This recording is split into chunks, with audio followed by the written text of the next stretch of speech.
Hey everyone, welcome to the second episode of A Lifetime of Wrestling. On this episode, we're going to talk about Ric Flair's 1991 WWF arrival. Now, if you remember, I grew up a WWF kid. That was my home team, and when the news came and we saw for ourselves that he was coming to the WWF, it was such an amazing time in wrestling. And we're going to talk about that. But first off, we kind of have to go backwards and see how Ric Flair's 1991 started. And so, early in the year, January 11, Ric Flair defeating Sting in East Rutherford, New Jersey to win the NWA World Championship that he had lost the previous July 1990 to Sting at the Great American Bash. Now, this comes at a time where I guess WCW thought the Sting experiment was kind of over.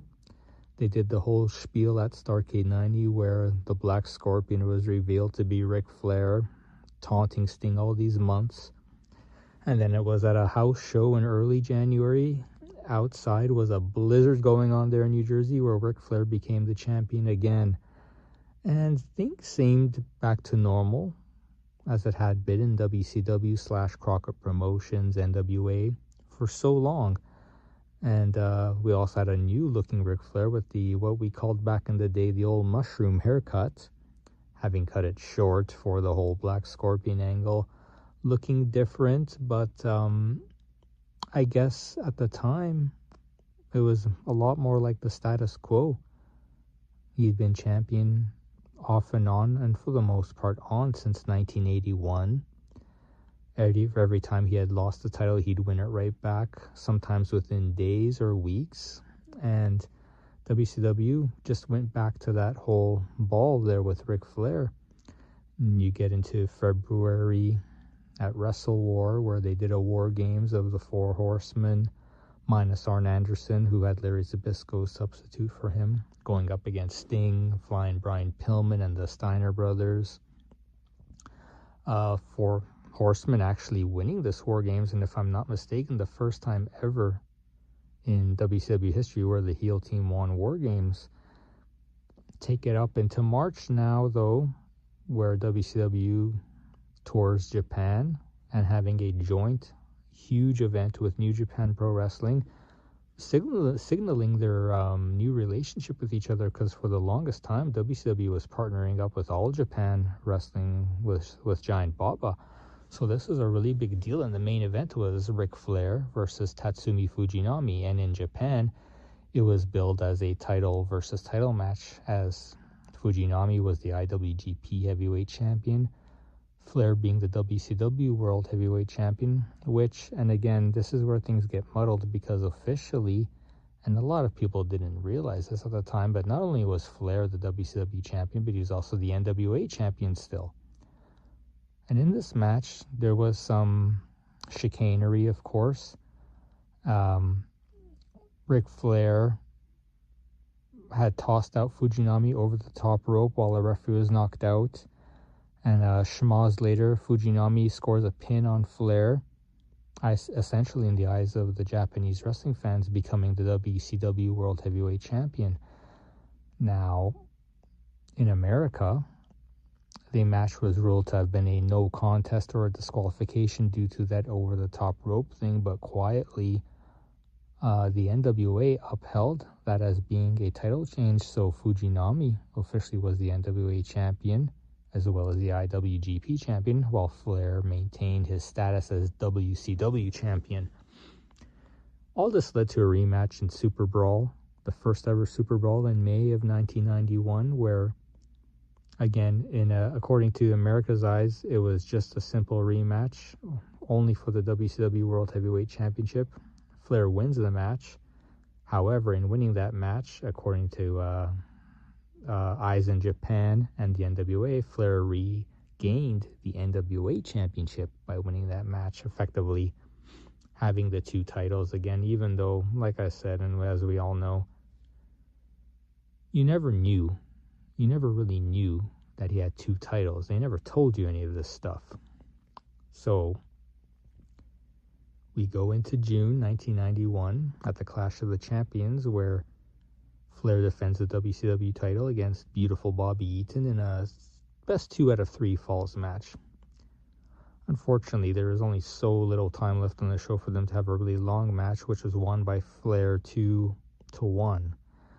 Early in that card, however, Lex Luger, having defeated the Great Muta in a number 1 contenders match, which was going to set up a main event between Ric Flair and Lex Luger in July's Great American Bash.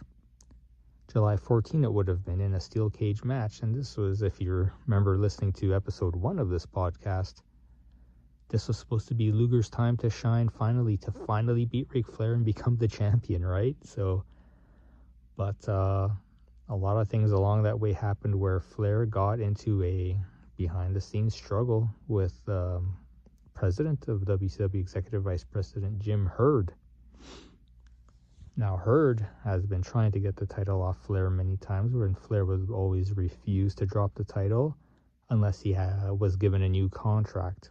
Either way, a lot of arguments came to head where on July 1st, Jim Herd effectively fired Ric Flair. Although Ric Flair would say he quit, I guess you can see it both ways. Essentially vacating the WCW World Heavyweight Championship. First time ever, Flair never lost the title in all his reigns, and this was huge news. And if you're a newer fan, you weren't here at the time, this was nuts. This was nuts. Like, Flair actually getting fired and everything. And of course, if you had been watching wrestling at the time and seeing a lot of the jumps coming from WCW to the WWF, myself, here I was wondering, oh my God, is Flair actually finally going to come to the WWF? Are we finally going to see Hulk Hogan versus Ric Flair? Because I'm telling you, these Bill Apter magazines for good 5-6 years are always presenting this dream match. The head of the WWF, I get it's the head guy of the NWA. And I actually attended, it was on July 9th of 91, I attended the WWF's tapings of Superstars of Wrestling here in Alberta, Canada, and I'm telling you, I knew of this news from having watched World Championship Wrestling on TBS that Flair was gone, that there would be a match for the vacant WCW title at the Great American Bash, and I was just like, oh boy, I hope Flair comes. Wondering if maybe even something would happen at those tapings, and nothing did. But as the month of July wore on, and still having watched the Great American Bash, having watched Lex Luger become the WCW champion, which was great for him, but it was never the way it should have been. Waiting to hear anything about Ric Flair, and even me, I for all I knew, he was just going to end up back in WCW, right? So. And that day came in early August of 1991. It's a Saturday. I'm watching WWF Superstars of Wrestling. Later into the 1-hour show, where after an update or an event center, something came up on our screens. And it was Bobby Heenan holding what we all knew as the WCW World Heavyweight title. The big gold belt, talking about how the man that holds this belt may be coming to the World Wrestling Federation soon. How comparing this belt to Hulk Hogan's belt is like comparing ice cream to horse manure. How comparing the man that holds this belt to Hulk Hogan is like comparing ice cream to horse manure. And then when he said that man's name, and then holds the belt closer to the camera, is Ric Flair. Well, duh. Even I knew who that belt represented. I'm telling you, folks listening, that was one of the most exciting moments of my life up to that point. And I know, yeah, pretty pathetic there. But I was such a huge fan, and wanting to see Ric Flair in the WWF. But the confusing part is, oh my God, like they had the belt. Now, I'm a teen at this time, people, so I didn't subscribe to the Dirt Sheet newsletters, the Wrestling Observer, the Torch, and what have you. So I didn't have a whole lot of background news, right? I kind of decipher for things in my head what may have happened based on just the feeling, but I only assumed at the time that Flair owned the belt itself, or again, I didn't really think of the legalities that would come after the fact of this, but he was coming, and it was amazing. And a lot of people might not know this, but what was even more amazing, at this very point, which would have been, if I'm not mistaken, August, it was early August when this aired, Flair was still under contract to WCW. Like, his contract wasn't expiring until, I believe, later in August or the 1st of September, somewhere around that.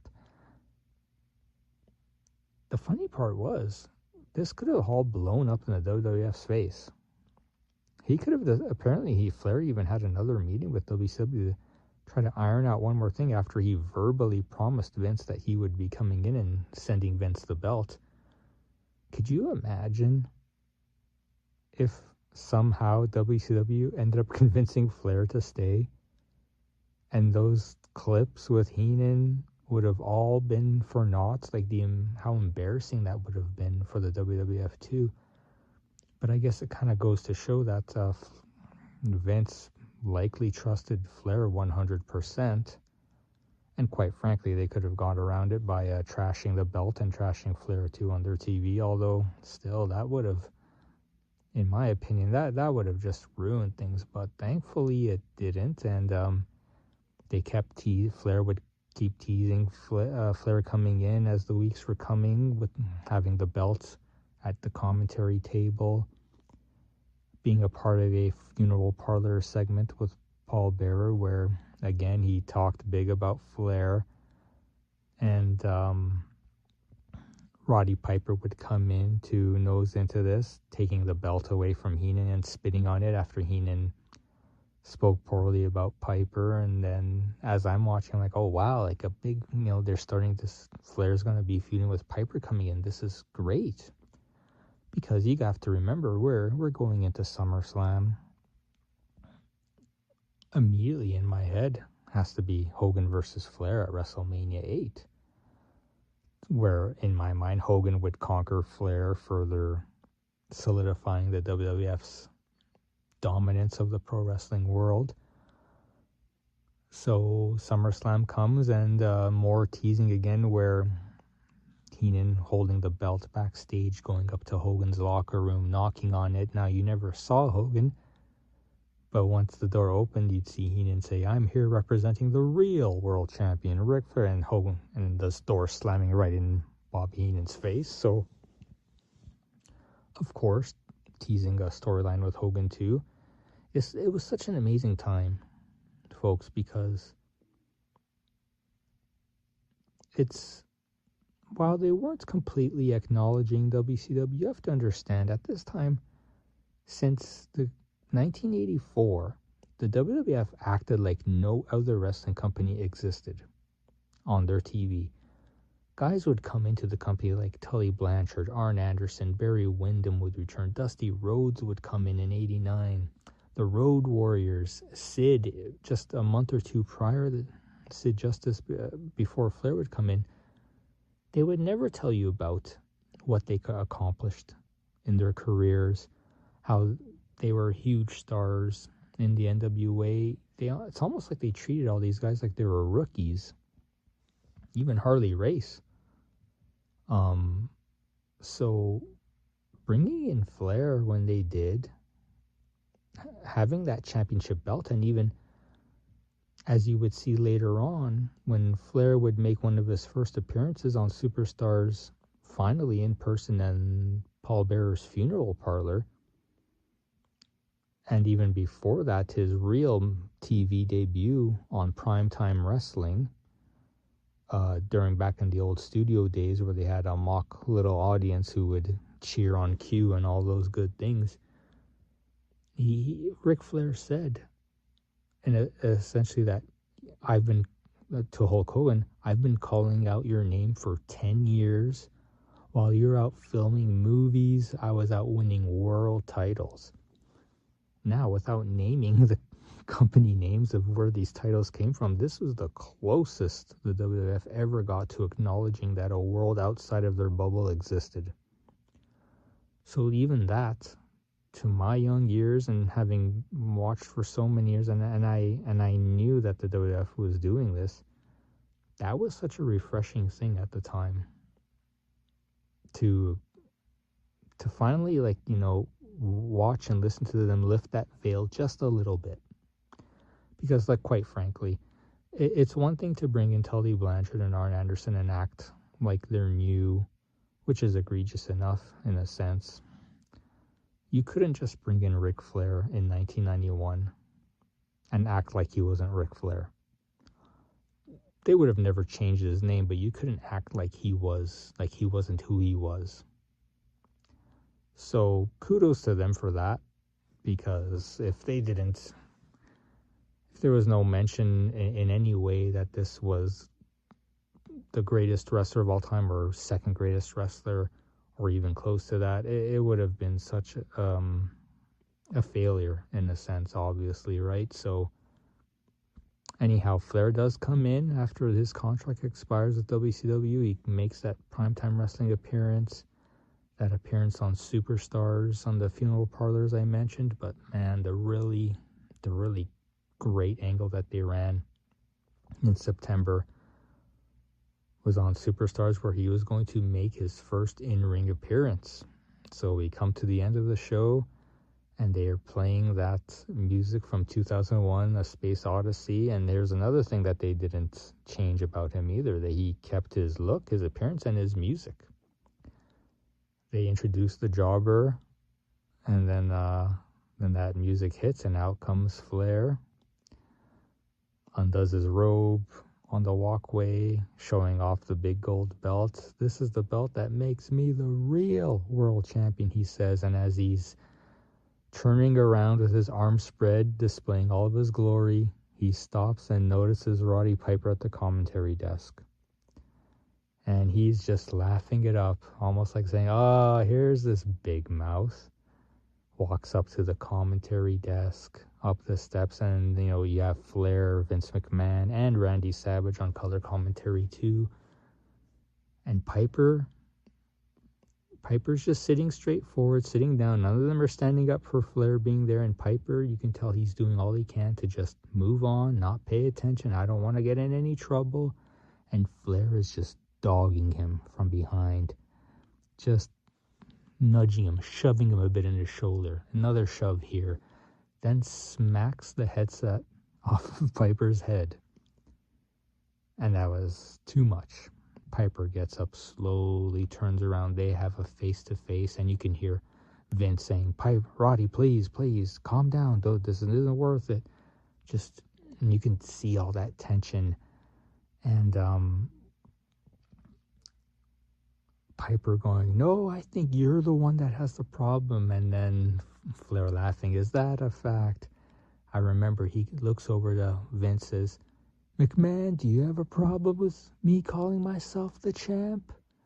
Looks over to Macho Man, "How about you, Macho Man?" As soon as he's finished saying Macho Man, he turns around and whaps Piper across the head with that belt, knocking him off of that commentary podium, and proceeded to just go after Piper, attack him, beat him, nail him with a chair. Officials are out trying to break this. Randy Savage can't do anything because, if you remember, he had been forced into retirement at the time by the Ultimate Warrior, and the storyline was he couldn't get into any physical contact with any wrestler or he'd face suspension, especially coming off the heels of what happened with Jake the Snake Roberts after his marriage to Elizabeth at SummerSlam. So Flair is just nailing Piper, giving him the beats. And one of the most amazing things still having yet to happen here is as the officials were separating the two and there was space in between them, Piper, in a daze, folding one of those wooden chairs that they were sitting on in the broadcast position and proceeding to swing it to Flair as hard as he could. Only there was one problem. He didn't hit Flair with the chair. He nailed Vince McMahon with the chair. McMahon went down like a ton of bricks, and I'm watching this again as a teen. This is the most amazing thing I've ever seen in the WWF. It was such a raw, like this whole storyline angle, and it was so filled with emotion. You never saw them do such serious things like this at the time. And this is one of the most realist things they had done in so long, probably maybe even since the Bruno Zbyszko angle in 1980. And again, it was complete chaos. Vince is down, Piper's down again. Flair is getting led away by all of the security and officials. Savage is at a loss of what to do. The show ends in chaos. There hadn't been any commentary for a good 5 minutes to end the show, and Flair makes his mark. And that show ended, I swear, and I used to tape every show. I couldn't tell you how many times after I hit stop on that recording, how many times I kept rewinding and watching that whole show ending angle over and over and over again. And we could all watch it on YouTube now these days, or on Peacock. And you gotta, if you haven't watched this, watch this. It was so good, and it just felt like, I'm telling you, like 1991 was it almost felt like the end of an era, like the Hulkamania era, that whole last year.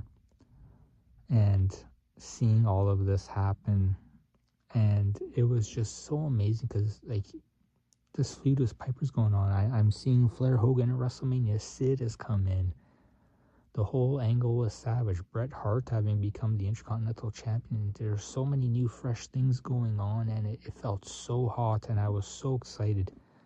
And as the next couple of months wore on with Flair, it leads to a big Survivor Series elimination tag team match where it's Roddy Piper's team, and on his team is the Intercontinental Champion, Bret Hart, the British Bulldog, and Virgil against Ric Flair's team. So having Flair, the $1 Million Man, Ted DiBiase, the Warlord, and the Mountie. And this 4-on-4 opened up Survivor Series. And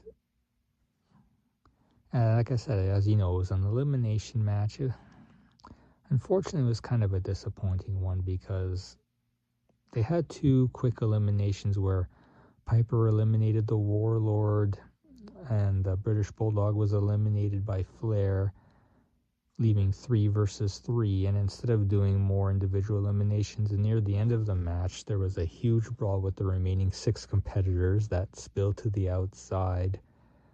And as the referee was making his 10 count to count all these guys out, you saw that Flair had slipped back into the ring and he was the only one still in the ring. So by default, these other 5 guys get counted out, and all that's left is Ric Flair, the sole survivor, winner of the match. So it's a good thing Flair won and they booked that, but it was kind of, like I said, it was just a disappointing way to end it like that, with such a silly 5 guys getting counted out at once. But at least it kept Flair in the winning position, which they had to. Like, in my opinion, Flair can't lose any matches until he has to lose to Hogan.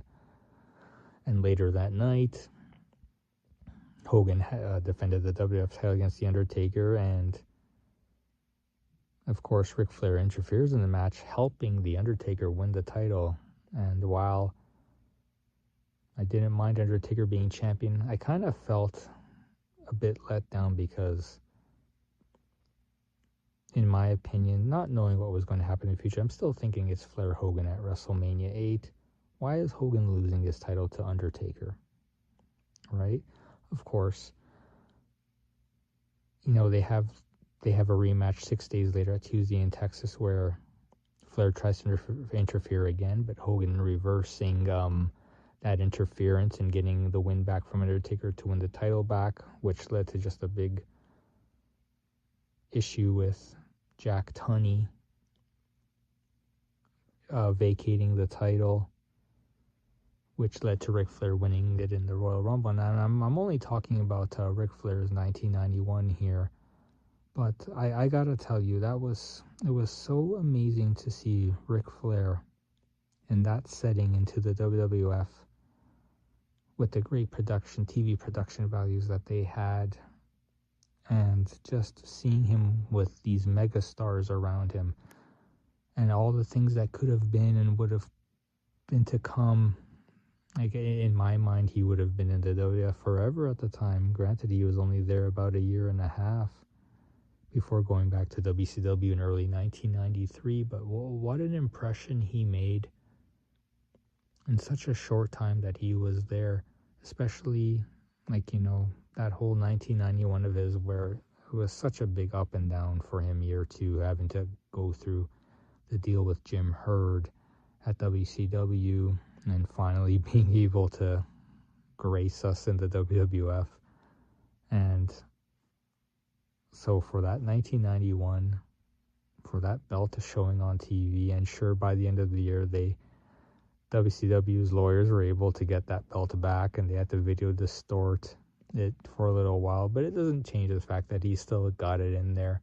That was such a fun time, and it just, like I said, 1991 I feel is one of the greatest years in WWF history ever, with all the guys that were coming in and the talent they had. It just felt like the all-starriest of the most all-star rosters you could ever imagine in pro wrestling history.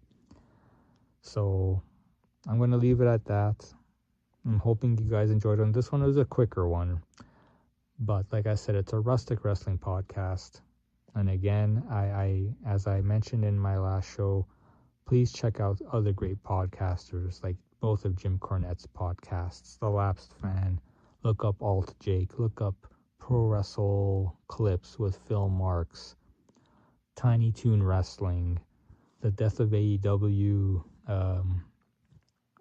and just a lot of great good guys, podcasters out there. Please give them all a check. And I'm hoping you are enjoying the A Lifetime of Wrestling podcast. I will be coming back again next week with another episode. So please keep your ears and eyes open. Please give me a like. Put in a comment there. Give me some ideas of what you'd like to talk to me about my lifetime in wrestling and other incidents, companies, wrestlers, you name it. I've got a list to come, but I'm always looking for more ideas from you folks out there. So thanks for joining me. We'll be seeing you again soon. Take care, everybody. Peace.